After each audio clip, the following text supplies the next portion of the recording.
मधुबन के हर एक शय से आवाज आ रही है, दिल के सहारे बाबा, दिल के सहारे बाबा, तेरी याद आ रही है। मधुबन के हर एक शय से।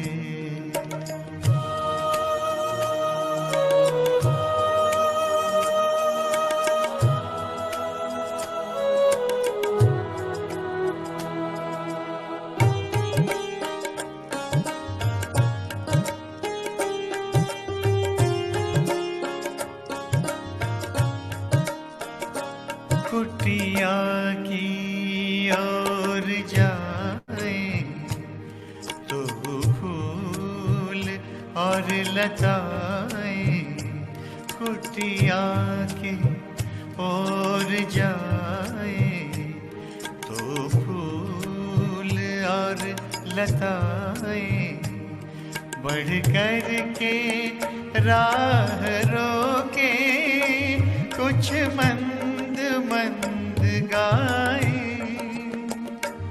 बढ़ कर के राह रोके कुछ मंद मंद गाए। ओ प्राण प्यारे बाबा, ओ प्राण प्यारे बाबा, तेरी याद आ रही है। मधुबन के हर एक शय से।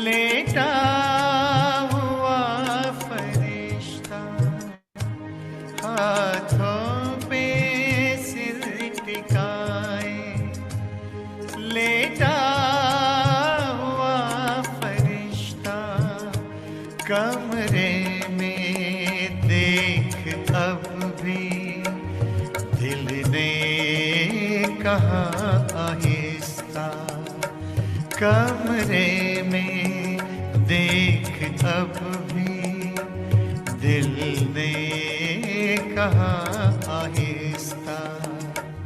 आँखों के तारे बाबा, आँखों के तारे बाबा, तेरी याद आ रही है। मधुबन के हर एक शय से।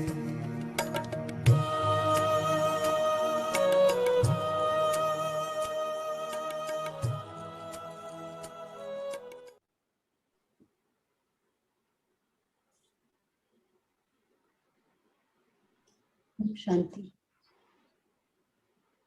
And a very warm welcome, everyone. Very, very special session today. And there is one thing which every Brahmin is missing these days, and that is Madhuban, our sweet home.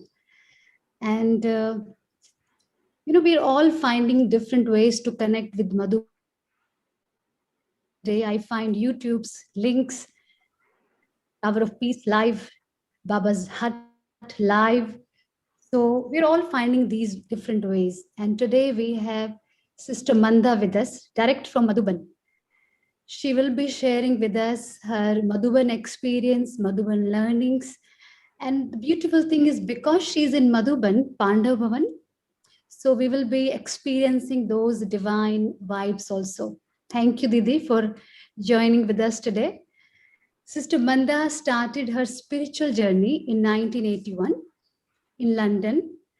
And she's very fortunate to have received direct sustenance from Dadi Janki ji.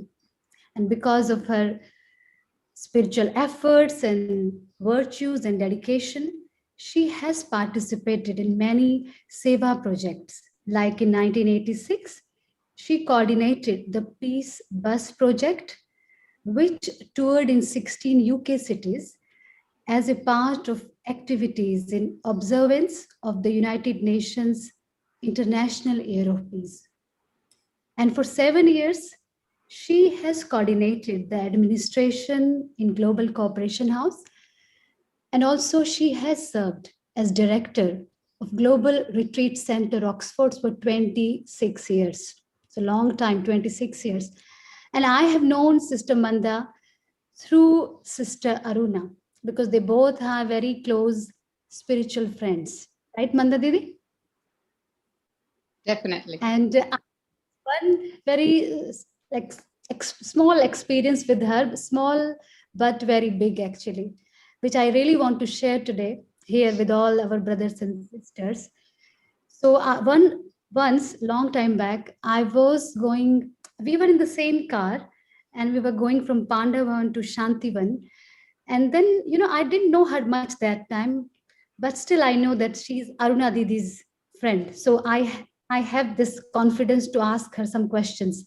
So I asked her, Didi, please tell me what is the essence of your Gyan life? Like, how do you define, or how can you tell me that if I ask you what is the essence of all the knowledge you have received up to now? And then she said, never give yourself options. So this is a very simple line, but very deep. So always I try to remember this, Didi, and it has really helped me a lot. And we are so happy to have you here today.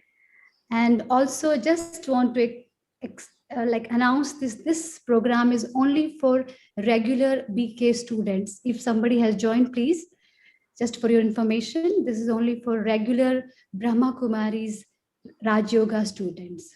Thank you. Over to you, Didi. Thank you, Pavitra. Always an honor to be introduced by you because you always have a unique perspective on things. So thank you.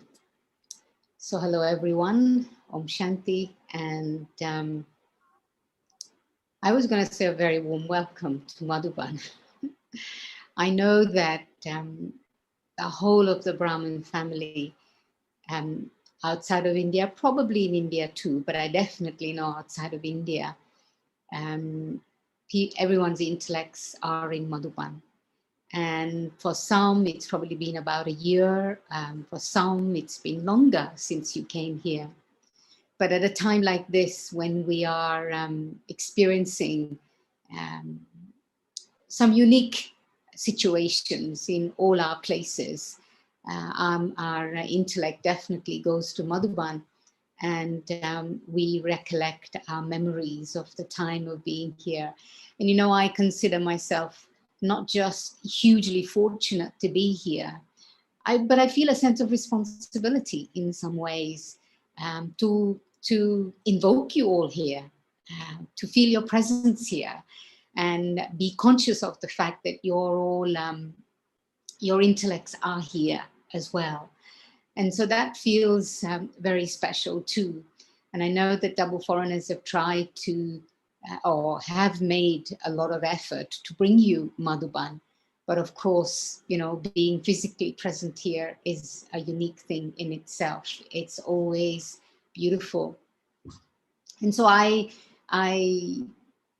somehow it feels normal and natural to be here, but I know it's not, in the sense that not many people are able to come here right now. And so when I made the decision, I was missing Madhuban for a long time last year.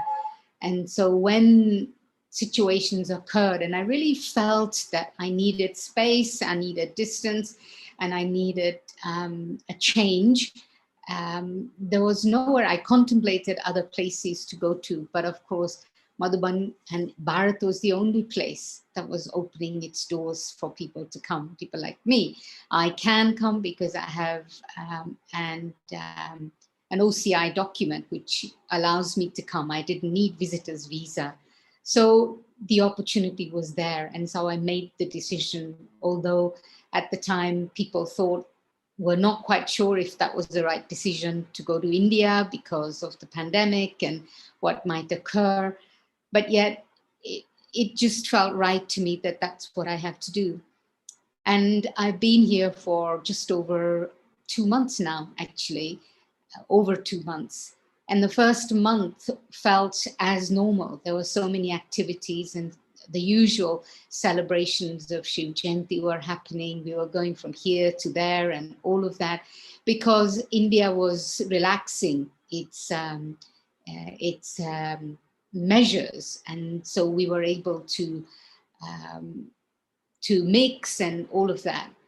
This was before the more recent situations that is happening in Madhuban.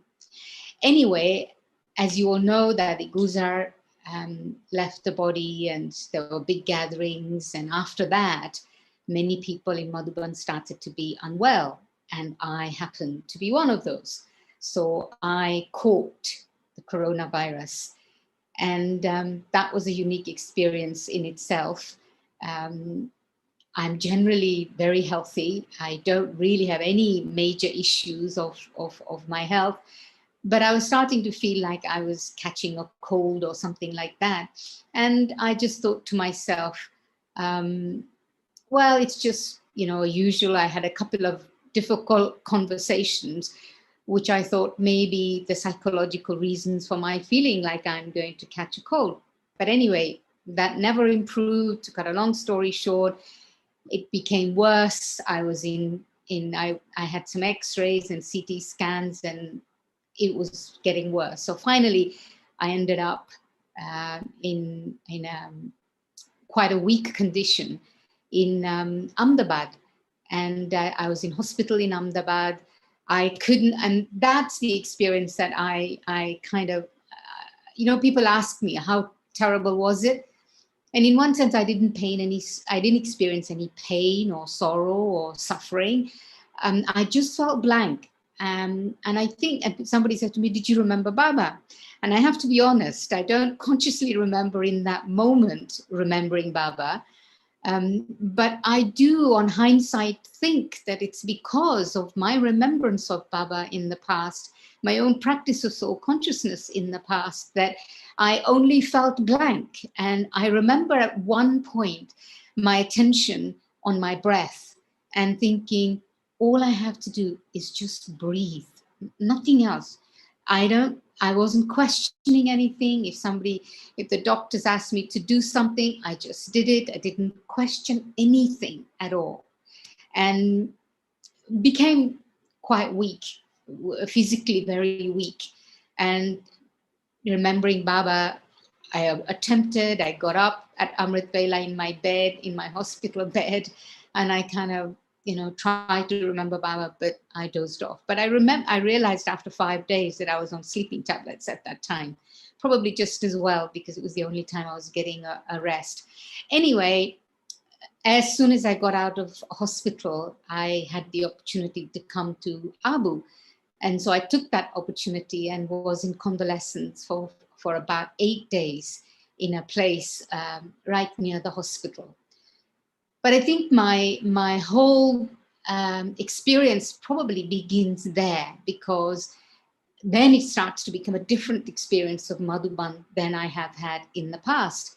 As I said, the first month, it was business as usual in Madhuban, things happening and all of that. But as soon as I came back from being unwell, somehow Madhuban, or those 8 days when I was in the place called Lighthouse near the hospital, from that moment, but actually even before, it would be untrue to say that moment, because even while I was in hospital, so much support from the Brahmin family, so much support from the local center, the food arrived on time, good food, healthy food arrived on time. And for me, just the feeling of held.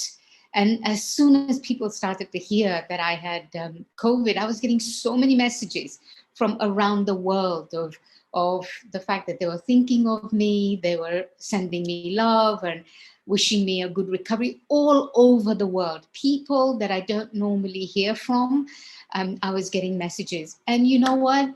One of the biggest realization is this, to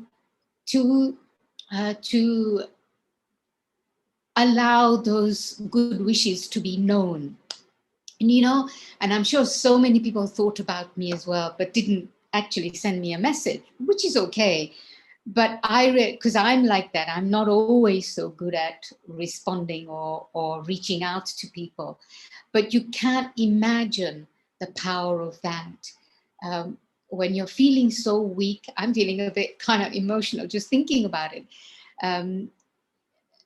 When you're feeling physically weak, mentally weak, perhaps emotionally weak, perhaps spiritually weak, when people actually pick up the phone and just send one-liner even, it means a lot. And I was really feeling held by the energy of that. It was like, I don't know how to describe it except that. This feeling of being held, the energy of people's thoughts and love and feelings, I'm sure reduced my pain or my discomfort or whatever you want to call it.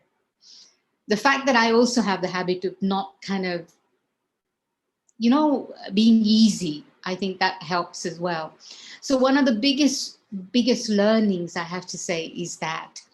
And then arriving in Lighthouse, again, global hospital support, Madhuban support. Madhuban brothers would come to bring us things and take things away from us that we needed taken away. And I realized in that place, I think previously I always used to think that to perhaps that is training, perhaps my own over exaggerated understanding of the absolute truth of Gyan, understanding the philosophy of karma.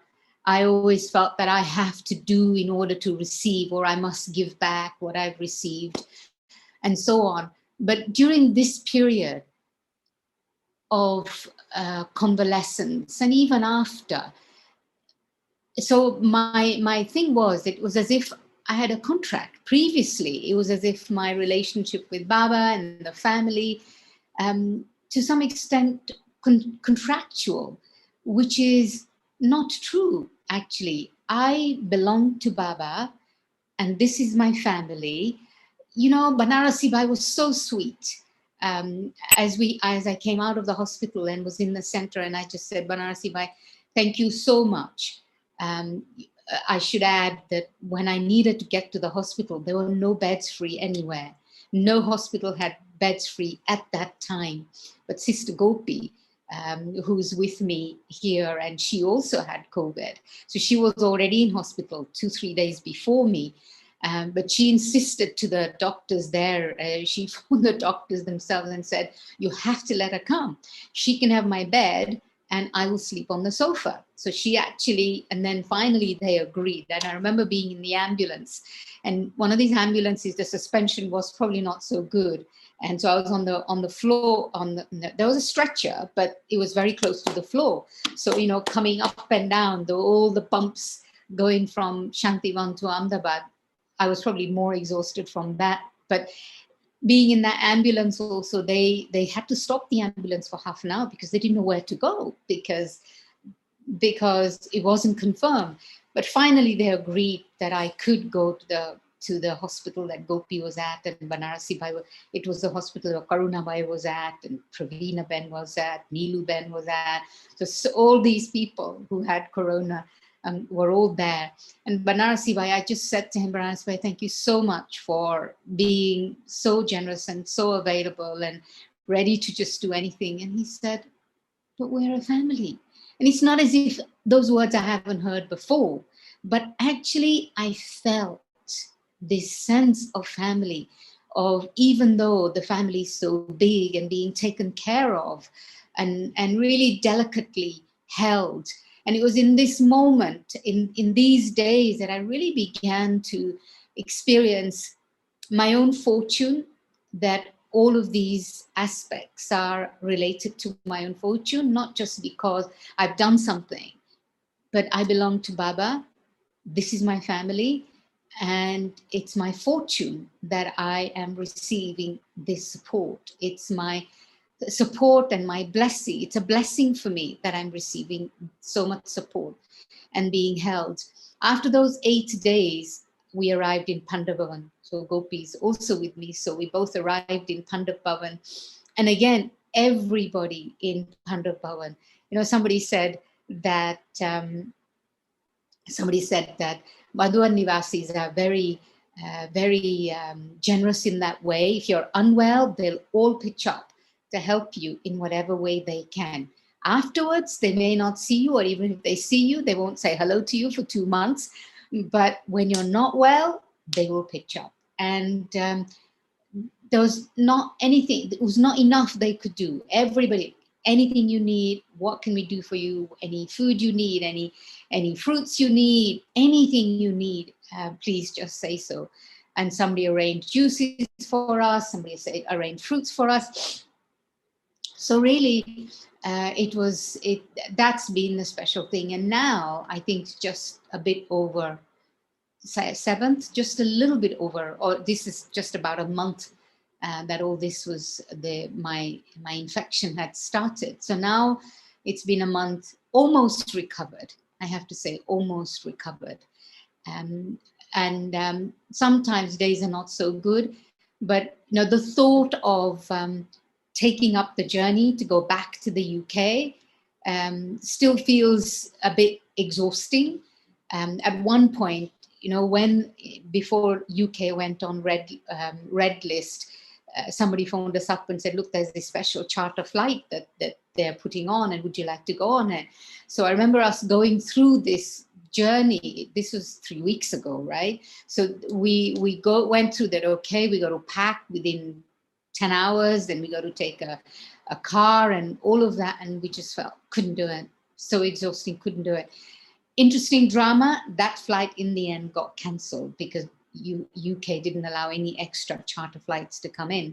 Anyway, so after this, somebody said to me, do you think that, no, actually she made a statement that drama sometimes laughs at us for the choices and the decisions that we made.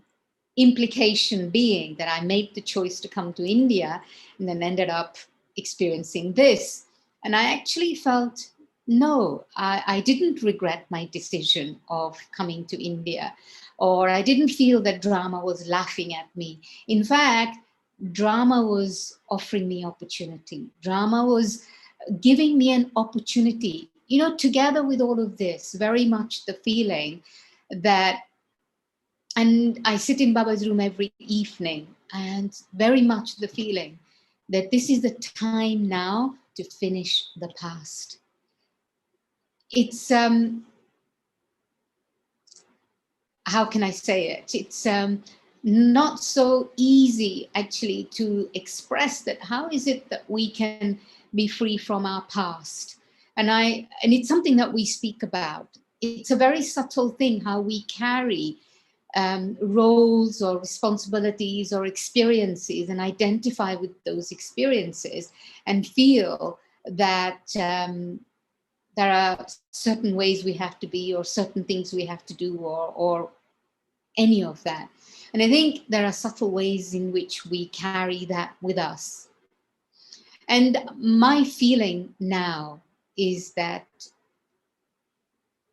leaving Oxford, leaving the UK to come to India somehow really feels like a chance to begin again. I feel that drama and Baba are giving me this opportunity to reinvent myself. I'm making this statement in such a public platform, and I hope that I will do the work of reinventing myself. Baba is offering me the opportunity, but I still have to do the work of reinventing myself. And part of that is this whole aspect of recognizing the this right that I have, the right of a relationship with Baba. And again, I don't know what other words to use, because you've all heard these words of having a right to a relationship. For me, I had the right. I remember my early days of childhood. I felt I had the right, but somehow as life comes and complications and obstacles and situations and circumstances and sanskars, your own sanskars and conflict of sanskars with others come up, as they interfere within my relationship with God, then it's as if I abdicate that right, that opportunity that I do have of claiming that right over Baba. And so then my relationship becomes conditional with Baba. Not just Baba, but the whole of life, actually. And my relationship with myself is conditional, relationship with Baba is conditional, but my relationship with life and nature and elements and situations, all of that I make conditional, in the sense that I do this, then that happens, and that happens, and that happens, and it is a fact. But I think that it's important to be able to carry underneath that this sense of my deepest connection with Baba. I'm the child of God, and how elevated that consciousness is. So I think for me, to reinvent myself is more along the lines of that, to be more easy, to be more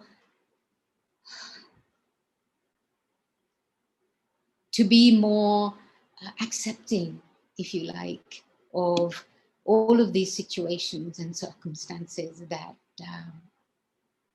we find ourselves in.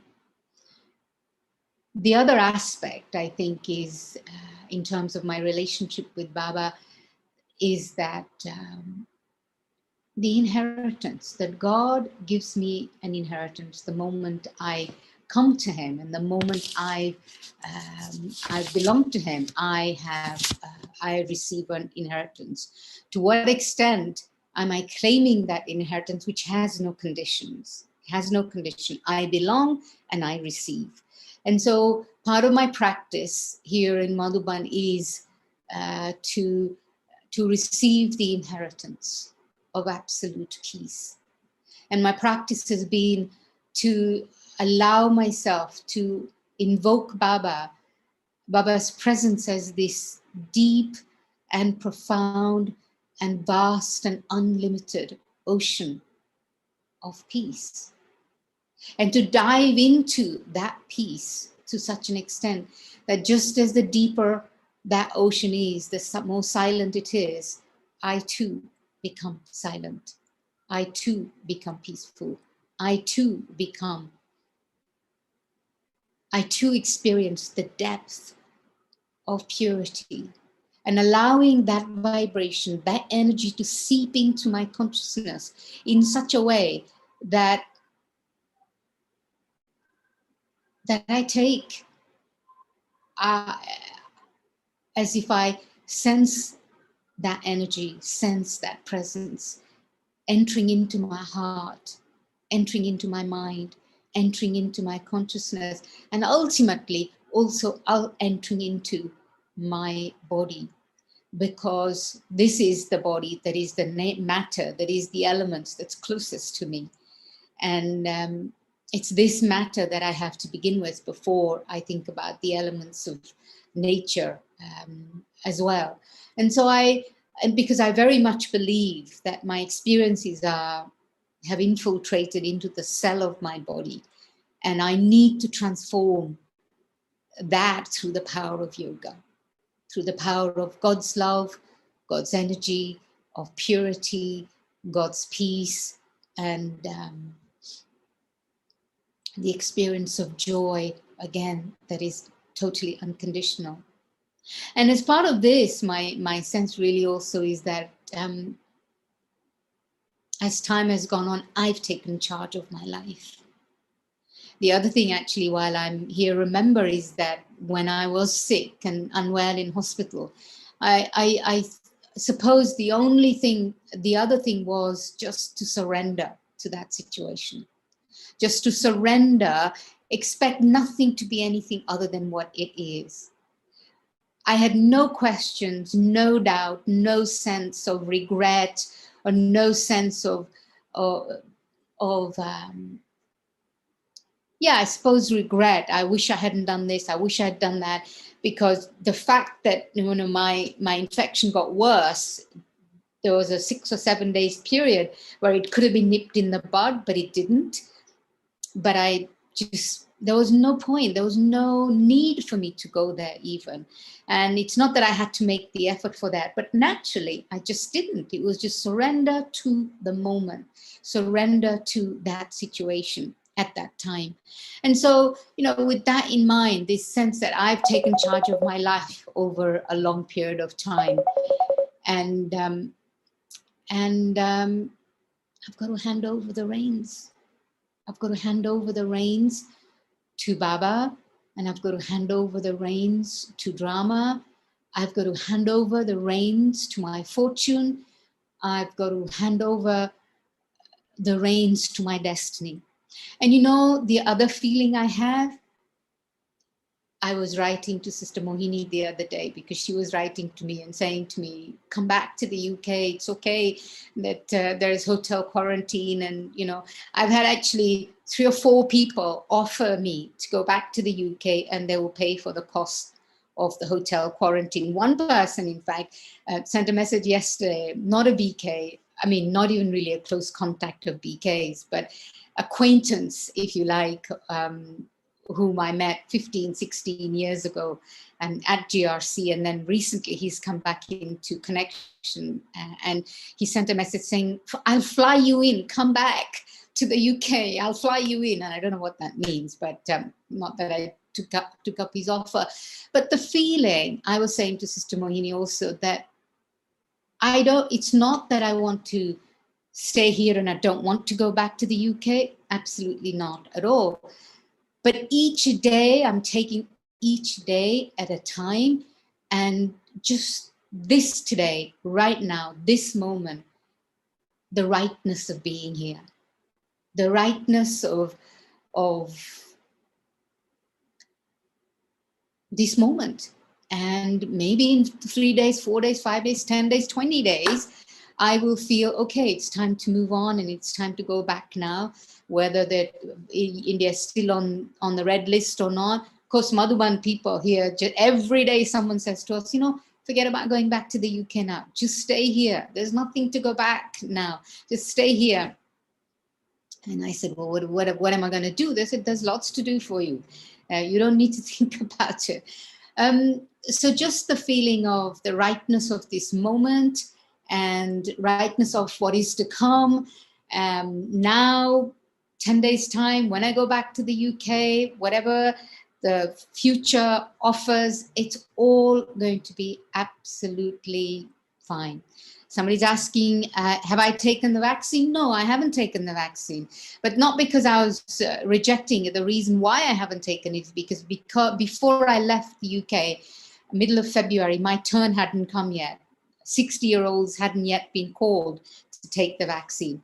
If they had, I don't know, I would have thought about it and decided at that time, but that hadn't happened. And now, when I'm here in Madhuban, people say to me, can you take the vaccine? And you can't here, they won't give it to you. And I don't even know if in UK will consider it to be valid. If I take it, then if I take the first dose, then I can't take the second dose, then it's all a bit. So right now, since I've had the infection, I've got the antibodies for a little while. So I'll ride on that. And when I go back to the UK, it's something definitely to think about. But just the feeling of immense fortune, feeling of You know what the other thing I'm developing, and that's been my weak point, I think also, is trust. Trust in my choices, or trusting even the thoughts and ideas that I have for my own life or for service or whatever, but first and foremost for my own life. And there are certain thoughts that I was having for the last 3 years, and I didn't trust them because I felt that I needed to do something and I needed to be somewhere. I needed to make something happen because that's what was, and you don't change that. But the more I began to accept that thought, the more it feels right that this sense of trusting my thoughts, my instinct, my intuition, and that I must follow that. And that when I trust it, then drama, Baba, my destiny, everything comes close to me.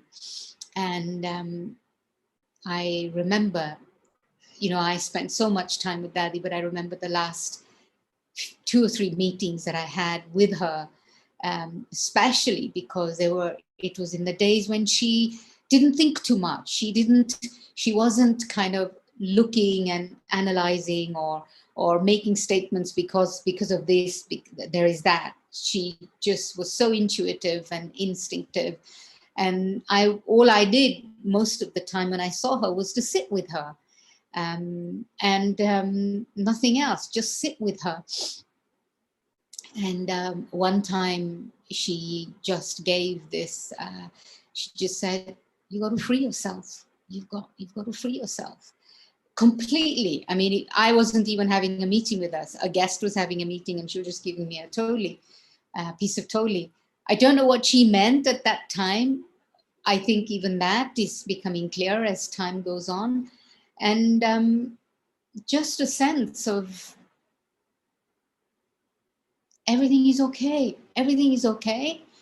There's been some difficult times over the last little while. And if I think about those, then I can still feel the pain or the sorrow of that. But that's my work, to let go of that, all that has occurred. And it had to be like that for me to be here today. And it's okay. It's okay. Benevolence, this is a realization I had some time back. What feels hard and difficult, what feels like it's not benevolent is also benevolent. You don't feel it in the moment, but hindsight, you realize the benefit, or as the situation unfolds, the benevolence is definitely very obvious. Anyway, I'll stop here. Otherwise, I'm sure I can say a lot more. But we thought that it would be nice to have chit chat. So Sister Aruna is going to come on, and everybody's sending messages, but I'm not able to speak and read messages at the same time. So anyway. Hi, Mandaban, Om Shanti. Hello, Aruna. Hello, everyone. You have a big turnout today. I don't know whether it's because they're missing you or missing Madhuban. I'm sure they're missing Madhuban. No, I'm sure they're really happy to hear from you. I think many know you from Oxford. And so they're missing Oxford. They're missing the teachers' meetings and all those retreats. So yeah, good to see everybody. I think there's about 50, 60 on YouTube as well. So welcome, everybody. So yes, Mandaban, Madhuban. So what happened today? Were you part of issue? Oh, this was, I wanted to share that and I forgot. But I know nobody was allowed down. We were told nobody could go down. So I watched it online like everybody else. But I became, it's very unusual for me, but I became really emotional when I saw the video with all the PPE suits, people wearing PPE suits and taking the body. Somehow, of course, for me also, Ishudadi, from the day one I've come to Madhuban, I've seen her. And just this amazing contribution that she's made to Baba. And yet here's a soul she made this place, you know, and she couldn't come here for the pilgrimage places. They couldn't bring the body here, straight to Muktidham at the cremation.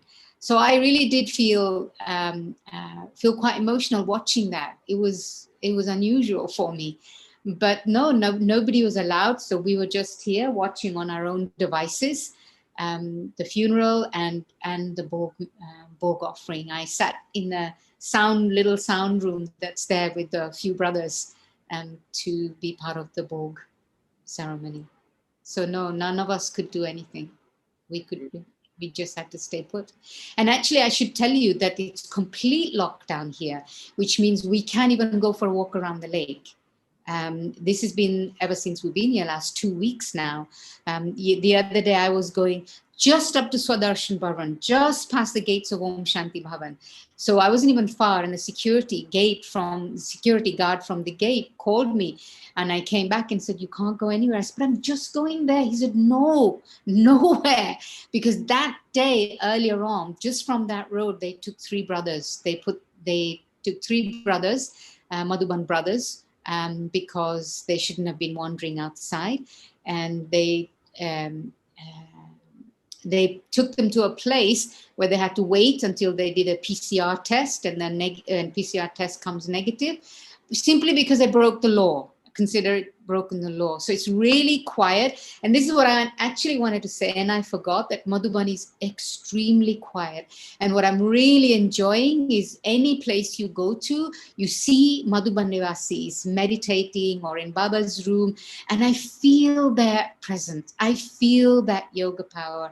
I feel their love for Baba when they've been here for so many years. You know, this brother who cleans the Tower of Peace, I've been seeing him do that since I've been coming for 40 years, with that absolute same dedication, same commitment, same precision, same love. And then, you know, to watch him sit in Baba's room. We don't see him. We don't normally, when we come, we don't see them because they just disappear in the crowd, right? But now there's nobody, only Madhuban Nivasis and a few karma yogis, as a few sevadaris. So I'm really enjoying, really taking benefit. And I just feel the solidness of yoga, the solidness of yoga power, that it's so concrete. Odd, but because it's so tangible, I'm just loving that. Amrit Vela, evening meditation, Baba's room. When I see Baba Rambai in Baba's room, or when I see the brothers, you know, sitting on the floor and meditate, I just love it. I love that so much. We've seen you a few times through the camera. Oh, Yeah. Who's walking in and out, yeah. Yeah, that's right. So actually, Pandavan, a lot of appreciation for your talk and honesty. And I know some people have given you some good advice on COVID. And there are... I'm not reading, so I don't know how I'm going to get those, but I'm not reading because I can't do 2 things. No, that's fine. But I think if you don't mind, I'll take a decision on this, that since we only have 10, 15 minutes and there's always so much talk about COVID, I think we will stay away from that. And this I think that's a good idea. Yeah, and this class really is about sustenance. It's about, again, connecting with Madhuban. And so Pandavan, at this stage now, where now, actually, you know, just last week, Jentiben was saying in the Murli revision that we have 2 dadis left. And then this week, when One exactly. And of course, a lot is changing in the yagya. And anyway, some insights, your feelings regarding the future of the yagya and how we should sustain ourselves, what methods to apply. Of course, honesty is the only way now. I think we all have to become naked, and there's no way to hide. We are who we are, and we have to be ourselves. But anything else? Anything? Yeah, it's a good question. For me, I think for me, this journey has begun a while back. Not just after Daddy Janki became Avyat, but I think after Daddy Janki became inaccessible in a sense. I think it's all about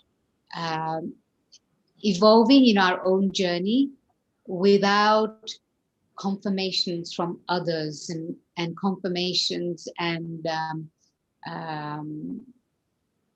what should I say, confirmations or approvals from others.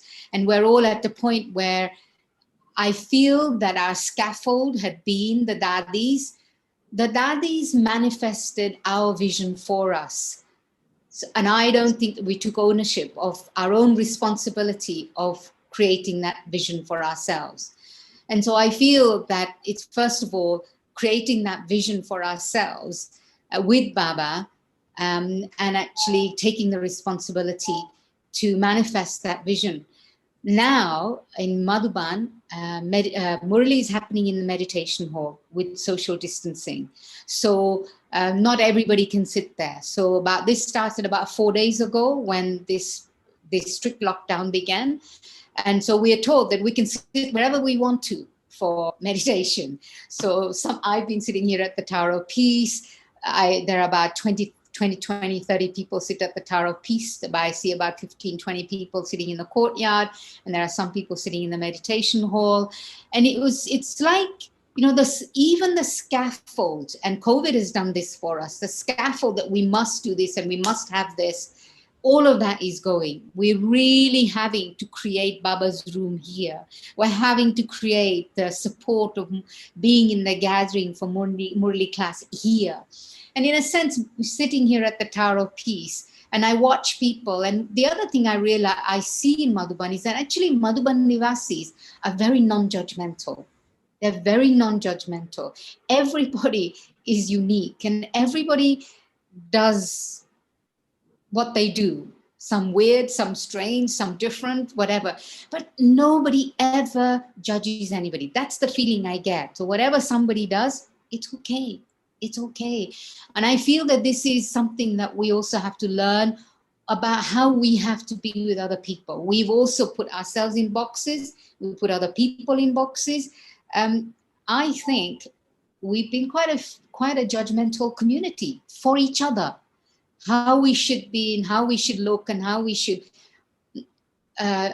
up, down, high, low, good, bad. All of this is so prevalent, has been so prevalent. And I think it's starting to go, and it's not easy, but I feel that we just have to be completely free from all of that. A couple of weeks ago, that Murali that came, which, Baba said, if it's good or bad, it is what it is. It doesn't matter, good or bad. It is just what it is.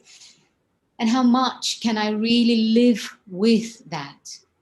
This, I feel, is our journey at the moment. Rediscovering ourselves and actually taking ourselves to our own personal destiny. Yeah, you could say that that's the same with regard to Zoom. And now, we don't expect people to come to the center. So you can't judge them on whether they're coming or not. Or, yes, all judgment is out of the window. Yeah, absolutely. And everybody has to do what they feel right. There are many who are listening on Zoom and they feel comfortable, and then we can't impose, and we shouldn't actually impose. Each one is taking care, I think, of themselves. Okay, and then you did touch upon your relationship with Baba. And so regarding your relationship with Baba, do you think that as time goes on, we are naturally going to, what I'm trying to say is, as there's more crisis, we remember God more. Like this is what we say in Hindi, dukh hota hai to bhagwan ko yaad kar. Or is it just going to be this natural transition? Like I was feeling like, seeing the dadis, and I was sharing this morning actually that when we see the yogis, everything is so simple about them. The way they dress, the way they eat, the way they live. And so their thoughts also are very simple. And really, this is the way now, is just simple. And as Baba said, man above, that's it. So anyway, something around that, Pandavan, the type of remembrance, quality remembrance, connection with Baba, relationship with Baba. Some thoughts on that, please. Yeah, I'm really working on that as well, because I think that there are different levels of our relationship with Baba. I feel Baba right now, and it's developed. It's come and gone in the past, but now at this moment, I feel Baba as a presence, and when I sense that presence, and it's really difficult to say, difficult to describe it, because I'm also kind of, I like to give language to my experience. I like to give words to my experiences, because I feel when I do that, then I solidify that experience, and it's a sense of everything. One of the realizations I touched upon it earlier on, but because I've spoken about it in the past in other talks or conversations, I didn't want to speak about it too much. But this aspect of God as benevolence, and God as the seed of the human world tree, and God as benevolence, and that when I actually begin to see the benevolence of everything, I see God in everything. I feel Baba in everything. And there is benevolence in everything, because God is benevolence. And because God is benevolence, everything in this human world drama is benevolent. And my sense of Baba's experience of Baba is developed more from that realization of benevolence some time back, while offering Bhog back in Oxford. Some time back means a few months, probably 3 or 4 months, not more than that. And then I feel Baba. I feel Baba, and he's had a hand in it somehow. Even an unpleasant thing, something happened recently which really hurt me a lot, which I took a lot of sorrow from. And in one sense, I felt it didn't have to be like that. The people that were involved in that didn't have to handle it like that. But I realized that if they didn't handle it like that, I probably wouldn't have ended up in the situation that I ended up in. So in a sense, there's benevolence in that.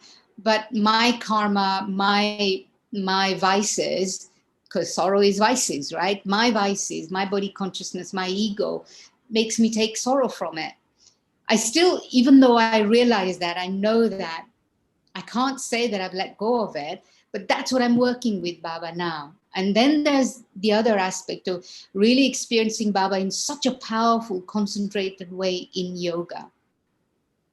That's a different thing, I think, than experiencing Baba's presence here. But the more I experience Baba's presence here, and I'm able to free myself from, as you say, simplicity and detachment from all these around me, then when I actually sit in Baba's remembrance, then I actually feel Baba and my connection with Baba in a very powerful way. One of the biggest distractions is this.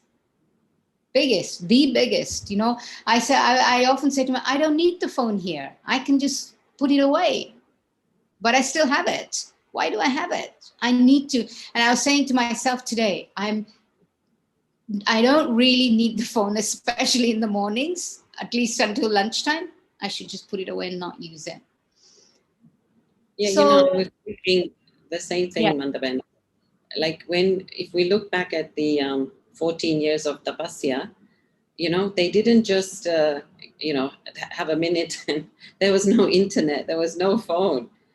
Any moment they had, any silent time they had, it was to go inside.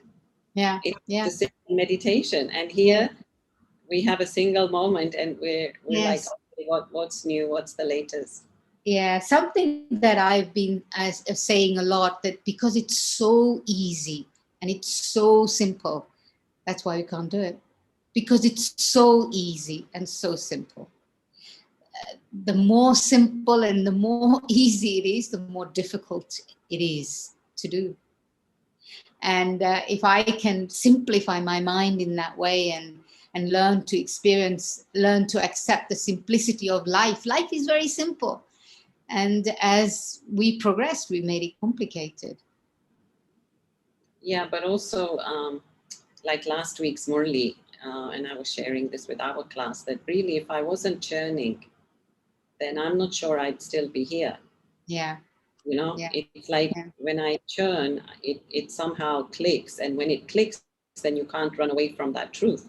Right. But if I'm not churning for myself, Mm. then, you know, and there's so many other people's classes you can listen, but it's not the same as your own churning. No, this is another thing that I realized also, and I realized a long time back, a while back, that actually we have so much information. We're so hooked into listening to so many people all the time. Really, I have to be honest, I don't listen to many things on Zoom. I read nothing personal against anyone. I don't listen to many people. There are very few, and probably not any at all, to be quite honest. I don't, because I really feel that I need the space in my head to do my own thinking and assessing and internalizing what I've heard or processing. But if I keep getting input from other people, then I just can't do my own. Yeah. Can't do my own. Yeah. Okay, and Madhuban, do you feel everybody is moving forward? Who am I to say? Who am I to say? I don't think. No, I don't mean in a judgmental way. Like, No, yeah. people are being more drawn to silence. That's what I mean. People are. Yeah, as I said, I've seen them. Pandavan has always been more focused, I feel, anyway. There isn't all the distractions and all of that. Pandavan Nivasis, you know, at the end of the day, have really stayed focused. And from what I see, yeah, they're very focused. Okay, and then I'll take this one question. Somebody asking about your experience of silence. You also did a silence retreat before, so you want to share something about that? You know, silence for me is work in progress, because I'm now really talking about silence of the mind, silence of the heart, silence of the eyes, silence of the body, where I can be completely still. And silence for me means also to be stable in one thought and one feeling and one experience. And I have been practicing here actually every evening, my time for meditation. I've been practicing that. But today, because I was thinking about, today as I was thinking about this talk or this class or this meeting, whatever you want to call it, my mind kept going, and I would find myself thinking situations, but also felt like now I was collecting a basket. I appreciated the opportunity to think about it, because it was like I was collecting a basket of gems that, if I hadn't had this opportunity, I wouldn't have collected. And my mind kept being distracted by different things and different elements and different aspects. But generally speaking, my aim, my evening meditation is to experience that concentrated experience, experience of Baba in such a way that I become absorbed in that experience, and there is no thinking. There is no thinking, no feeling, but just stillness and being merged. It's this thing like if you watch the sunset, and if you're just lost in watching the sunset, then you're not going to say, oh, how amazing the sunset is. The moment you say, oh, the amazing sunset, you've lost the experience. You've separated from that experience. It's like what Baba said, no, Magna. We Yes. become Magna, like lost in the experience from last week. Yeah. Great, Mandavan. Any last thoughts, or if one should make any one effort, what's the one effort? If anybody's to make one effort, what is one effort? Stay lost in Baba's love. Experience Baba's presence and stay lost in Baba's love. There's nothing else. Great. So a lot of thanks and appreciation to you for this class. Quite a few have mentioned, thank you for your honesty and sharing about your relationship with Baba. So I just want to announce, before I say final goodbye to Sister Manda and everyone, that Sister Pavitra, who introduced Sister Manda, has been doing Hindi revision of Murli. And you all know how Sister Pavitra is very good. She's excellent, A+ at Hindi, and churning also is excellent. So those who would like to join that, so that is happening on Tuesday and Wednesday evenings. And here's, you can just take a photo of that. It's in Hindi actually. So you might want to pass it to your Hindi students. She's been doing it a few weeks. So I thought, why not to share it with everyone else? So Avyak Murli Revision 9069 Murlis every Tuesday, Wednesday evening, 7:30 Kuwait time. Thank you. And so yes, Sister Manda, thank you. It was lovely to connect. And I want to say, we didn't tell them you're sitting in front of Tower of Peace. Yeah, let me open the window for a sec and you can see. Yeah. Yes, I am. Yeah, beautiful. Well, we miss Madhuban. Well, I miss Madhuban so much. Oh, so lovely. We can almost smell it, smell the incense. Yes, it's true. I want to share one more experience. You know, I sit here and there is a brother that brings some special flowers that these are little touches of Madhuban that really warm your heart. So he brings these fragrant flowers. They're orange and they almost smell like jasmine. So every day he brings flowers and puts them there at the Tower of Peace, and I sit here. So one day he brought flowers and I thought, it'd be nice to have a couple of those flowers. So he actually came and gave us all flowers. There were just 2 or 3 people at that time. Since then, every day he brings me a big bunch of those flowers. And they sit in my room, and it's it's so pleasant here at the moment, really pleasant. And a whiff of that smell comes every day. It's pleasant because we're all here and you are alone. No, but it's because it's quiet. It is quiet as well. It's incredibly sacred feeling. Yeah. So lovely to connect with everyone. I can't show you the flowers. Someone says, show us the flowers. Someone says, show us the flowers. I can't show you the flowers because now they're wilted in my room and I'm not near my room. Okay, wonderful. So let's take powerful drishti from Sister Manda, and we have a song. And thank you, everyone. Om Shanti.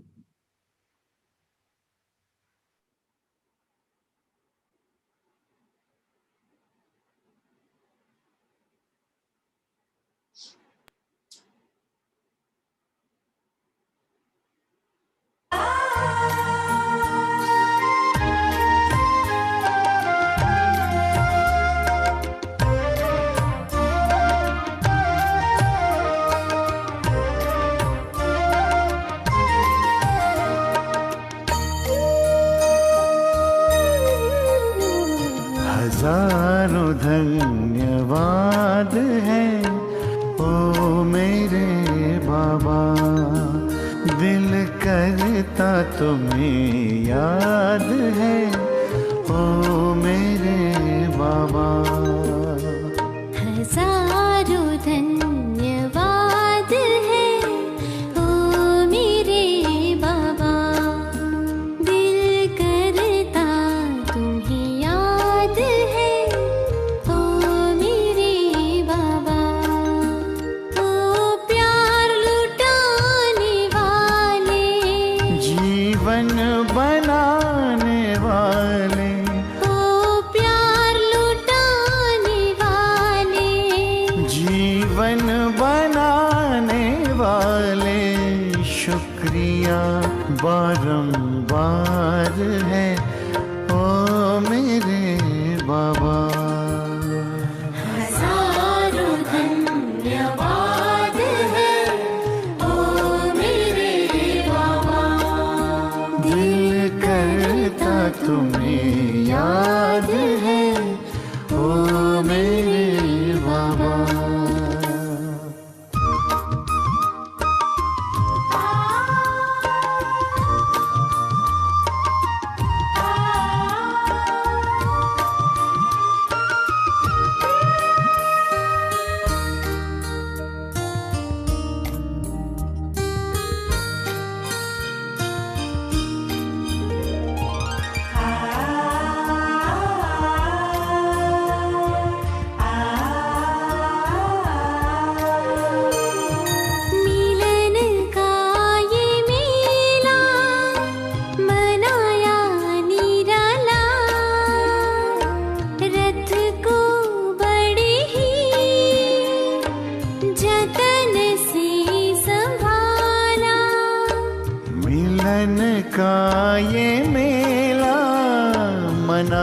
आया निराला, रथ को बड़े जतन से संभाला। गुण शक्तियों से है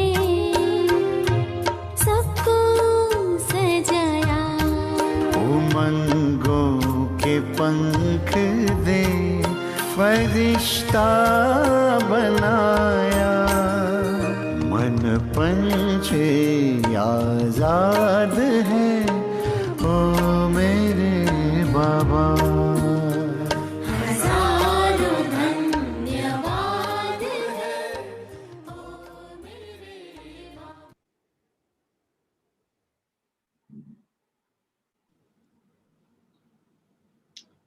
There's also lots of translations going on as well.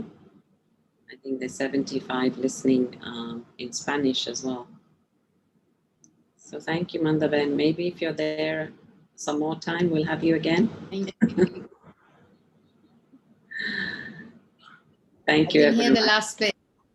I said, if you're there longer, we'll have you again.